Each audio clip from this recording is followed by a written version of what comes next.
السلام علیکم۔ ماحولیات اور ہم موسمیاتی تبدیلی کے ایک اور پروگرام کے ساتھ آپ کی خدمت میں حاضر۔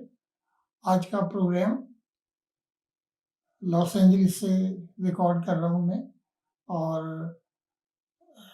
اتوار کا دن 19 تاریخ اکتوبر کی،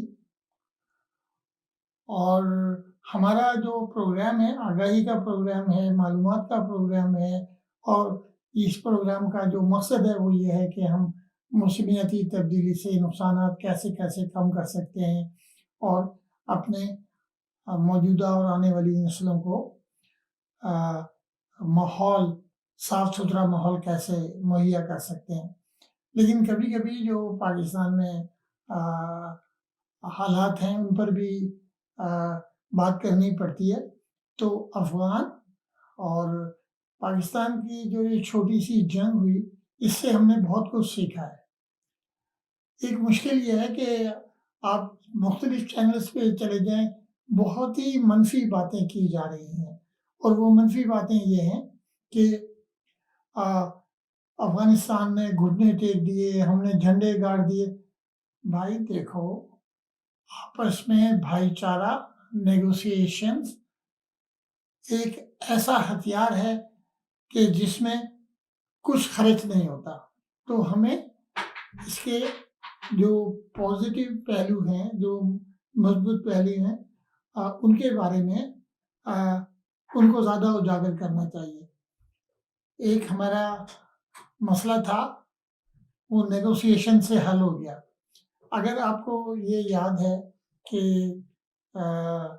آپ کا عمران خان صاحب نے ہمیشہ بات چیت کا راستہ اپنانے کو کہا ہے، اور یہ سب کی جیت ہے، ان کے نظریے کی، آرم فورسز کی، حکومت کی، سب کی جیت ہے۔ اس میں ایک دوسرے کو بلیم کرنا انتہائی غلط ہے، اور یہ نہیں کرنا چاہیے۔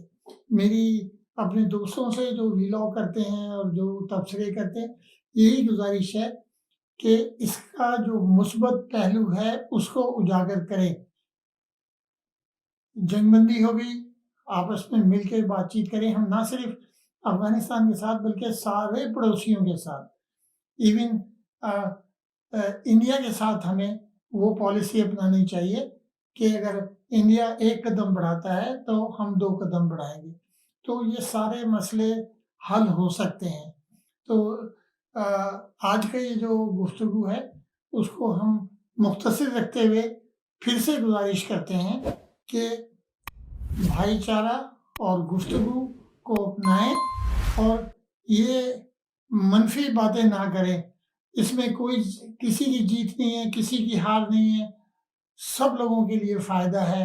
تو اسی فائدے کا، اس سے ہماری معاشی ترقی ہوگی، اس سے ہماری تجارتی ترقی ہوگی، تو ان پہلوؤں کو زیادہ اجاگر کرنا چاہیے۔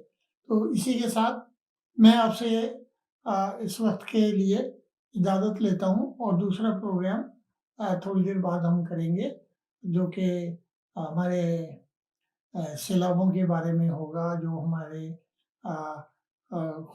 محفوظ خوراک کے بارے میں ہوگا۔ تو اس کے ساتھ ہی آپ کو میں اللہ حافظ کہتا ہوں۔ پاکستان زندہ باد۔